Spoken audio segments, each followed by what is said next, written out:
Fala galera, tudo certo? Bom demais, Mano Cal aqui. Bom, hoje a gente vai abordar se vale a pena ficar comprado aí no Bitcoin, qual a melhor estratégia a seguir e vamos falar de trades também.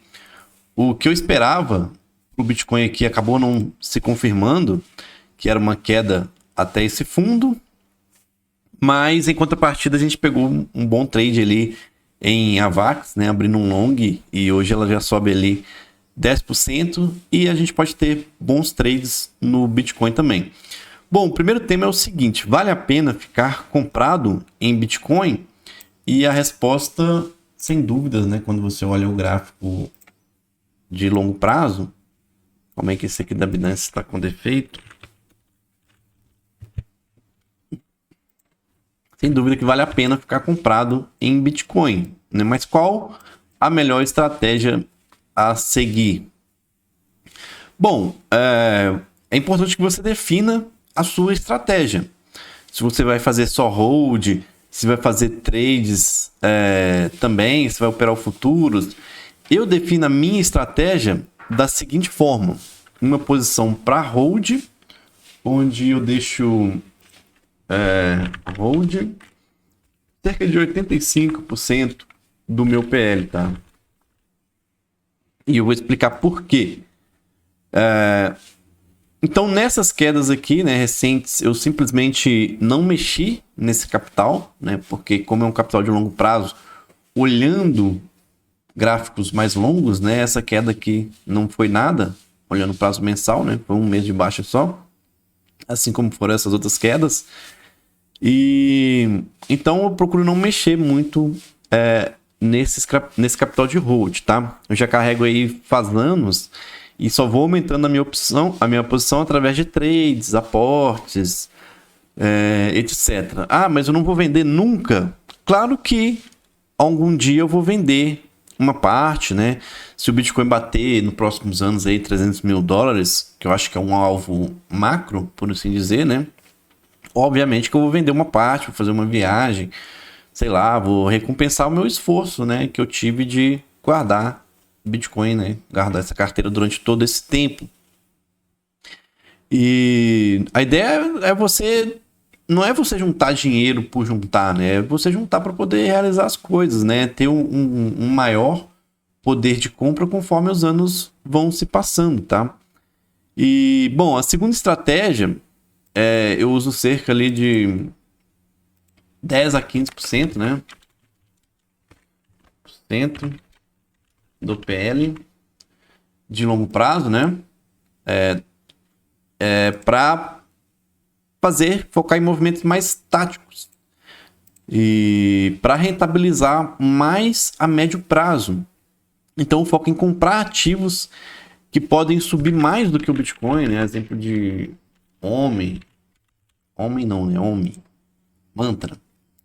Foi um ativo que a gente comprou por aqui, né? E se você olhar o gráfico dela contra o Bitcoin, ela subiu bastante, certo? Então esse era um bom ativo que a gente teve na carteira, desde que a gente comprou contra o Bitcoin, ela subiu ali mais de 600%. Então, essa é uma carteira, deixa eu voltar aqui. O gráfico da Binance está bugado. Então eu foco em comprar ativos que podem subir mais do que o Bitcoin. Essa carteira, por exemplo, eu zerei ela toda quando perdeu a mínima aqui de janeiro, né?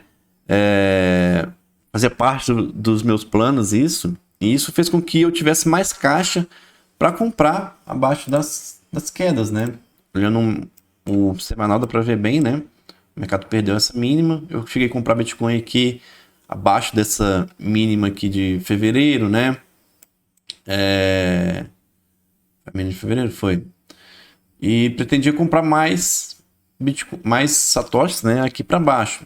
Ainda não comprei, mas em algum momento eu vou fazer algum aporte aqui que seja abaixo da mínima de janeiro, tá? E também vou focar em comprar outros ativos, ações, alguns ativos que eu possa que eu acho que vai subir mais do que o Bitcoin, né? Por exemplo, a MicroStrategy. Essa carteira a gente montou em fevereiro do ano passado e de lá para cá ela rendeu 180%, tá? Contra 76% do Bitcoin, né? O Bitcoin a gente montou mais ou menos aqui, né? No início no segunda metade de fevereiro, né? Então foi mais ou menos aqui. O Bitcoin até agora subiu aí cerca de 73%. E essa carteira ela chegou a bater até 200%, né? Mas como é impossível a gente vender tudo no topo, um pouco aí foi pro santo, né?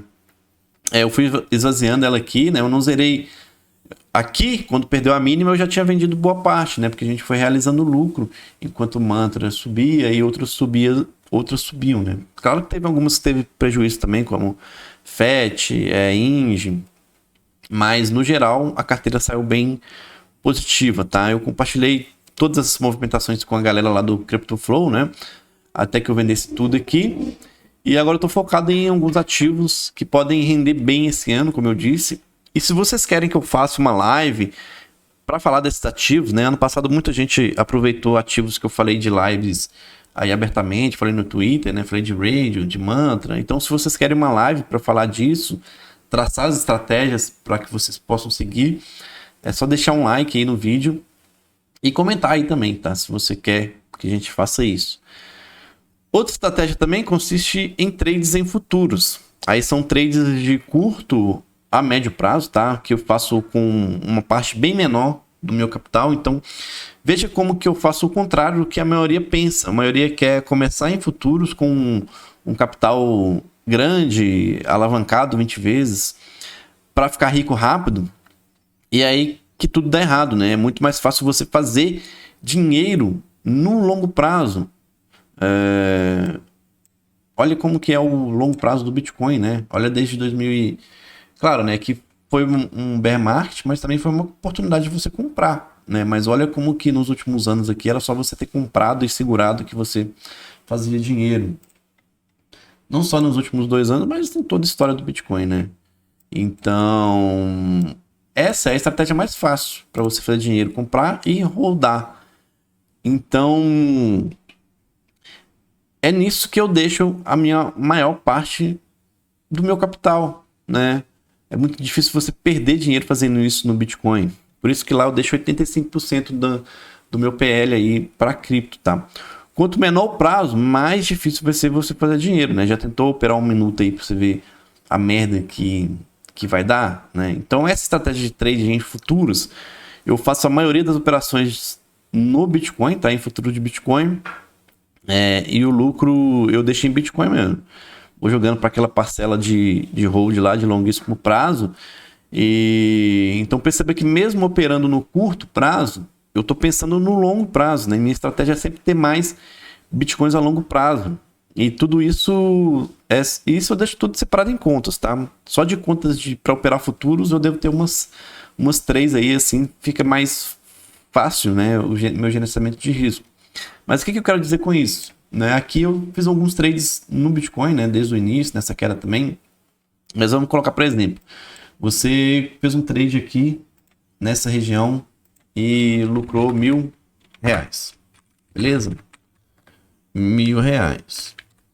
Se você deixou esse dinheiro em reais, você tá com R$1.000 até hoje.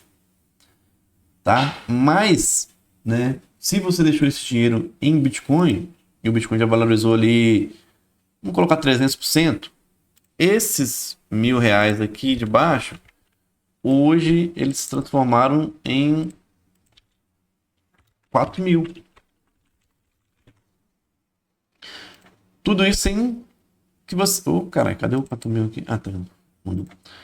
Tudo isso sem que você fizesse muito esforço, né? Porque você precisava fazer o trade aqui e só deixar o lucro em Bitcoin para o lucro correr. Tá? Então essa é uma das minhas melhores estratégias aí para operar Bitcoin, né? Inclusive, em todos esses momentos aqui, eu fiz alguns bons trades, né? Porque o mercado, esses momentos de expansão são os melhores momentos para operar, né? Quando fica lateral, assim, fica um pouco mais difícil. Mas a estratégia também é ir usando trades aí para aumentar essa porção de hold, né? Para caso quando o Bitcoin voltar a subir, aí o lucro que a gente teve nas operações suba também, né? Então é o efeito bola de neve aí do Mano Cal, beleza? Bom, agora a gente vai falar aqui de contexto gráfico para trade. Vamos colocar aqui no 4 horas. E o que eu tenho para falar aqui é o seguinte. Eu tinha um contexto traçado aqui que era do Bitcoin visitar esse fundo, tá? Para mim isso seria o melhor dos cenários, né? Poder comprar aqui embaixo de novo. E a ideia é que ele rejeitasse, né? Essa resistência, ele tentasse romper, voltasse abaixo, depois rejeitasse aqui, né? Nesse toque e viesse mais abaixo. Beleza? E testar ali abaixo de 76 mil. Eu até abri um short aqui nessa região, tá? Visando esse movimento. Mas acabei zerando por aqui ontem. Meu stop estava aqui em cima, então eu antecipei ali um pouco o stop, né? Por conta do mercado ter voltado acima dessa resistência, tá? O preço estava rejeitando as vendas. E isso também é um sinal. Um sinal de que os vendedores não estavam tão fortes assim. As vendas já foram exauridas, tá? E esse sinal também, né, do mercado rejeitando as vendas, foi o que me fez entrar um long em AVAX, que já eu mostro para vocês ali. Mas agora a gente tinha uma cunha desenhada aqui também em amarelo. O preço acabou rompendo a LTB dessa cunha, né? E quando isso acontece, geralmente o mercado vai buscar o início da cunha, o início da wedge lá em cima, lá por volta de 94, 95 mil dólares, tá? Baseado nisso, dá pra gente buscar alguns trades, tá? No 4 horas aqui nas últimas barras, o preço subiu em um microcanal de alta. Isso denota bastante força, tá? Para quem não sabe o que é microcanal de alta, né? Para os assinantes aí lá nos cursos lá tem uma aula exclusiva sobre isso. Mas para quem não sabe é quando o mercado ele sobe sem corrigir, tá? A correção a gente considera quando vai abaixo de uma mínima anterior. E aqui não teve, tá vendo? Teve essa barra aqui, mas não foi uma correção, né? Ela não foi abaixo da mínima da barra anterior. Então, o que a gente espera é que a primeira vez que corrija, que vá abaixo de uma mínima, seja uma oportunidade para comprar, né? E aí a gente pode estruturar um trade baseado nisso aí. Ou também esperar algum sinal do CryptoFlow, né? Pode ser boas entradas. Foi através de um sinal do CryptoFlow que eu entrei nesse trade aqui em AVAX. Deixa eu mostrar aqui. O que acontece aqui nesse trade? Eu já havia tentado pegar alguns shorts aqui, seguindo uma estratégia de price action, né? Nessas falhas aqui de romper topo, né? Nessa falha aqui de romper esse topo. Depois falhou aqui novamente, né? Mas sem muito sucesso, né? O mercado ele não andava para baixo, né? Não conseguia nem perder aqui o stop ATR, né? Ele não estava dizendo que a força de venda ali já tinha acabado, né? Talvez exaurida. Daí, com esse sinal de compra aqui, eu vi que o mercado tinha espaço para corrigir até a média móvel de 9 semanas. Deixa eu colocar a média aqui. O preço sempre anda próximo dessa média, tá? E quando a média está muito longe, ele tende a voltar para ela, beleza? Quando estica muito, né? Aqui, por exemplo, esticou, o preço volta para a média, né? Aqui esticou, tá vendo? Esticou muito, o preço tende a voltar para a média. Então eu vi que tinha espaço até a média móvel de 9 semanas, né? Deixei ela marcada ali. E aí com isso em mente, né? Eu vi até o sinal aqui nessa tabela nossa aqui que mostra, né? Para não precisar ficar procurando em todos os ativos. E com isso eu entrei aqui nesse sinal com stop abaixo do TR e com alvos até a média móvel semanal. O primeiro alvo aqui ele já foi atingido, né? Já botei um lucro aqui no bolso, nessa região, que era um movimento projetado baseado na altura dessa lateralidade, tá? Que você faz? Você pega aqui uma régua, tá? Coloca no fundo da lateralidade, traça aqui a metade da régua, né? Até o topo, tá vendo? Então, essa distância aqui é equivalente a essa distância, que é justamente onde o mercado parou ali para realizar um lucro, né? Veja também que está longe, né, da média móvel de de 9 aqui do 4 horas, né? Então é normal que ela venha recuar aqui para depois seguir em direção ao segundo alvo, que é a média móvel de 9 semanas. Então é isso, galera. Por esse vídeo é isso, tá? Qualquer atualização eu mando no grupo do Telegram gratuito lá para vocês. Quem não está lá, o link tá aí na descrição do vídeo, tá? Não esquece de deixar o like, se você quiser também fazer parte dos assinantes do CryptoFlow, né? E ter acesso a todas essas estratégias, ter o acompanhamento lá comigo e tudo mais, né? Ter um acompanhamento para montar sua carteira de longo prazo, a estratégia também de curto prazo de trade. O link para você assinar tá aí na descrição do vídeo também, tá? Eu acho que custa menos de R$ 5 por dia aí para você fazer parte, beleza? Então é isso, tamo junto, valeu!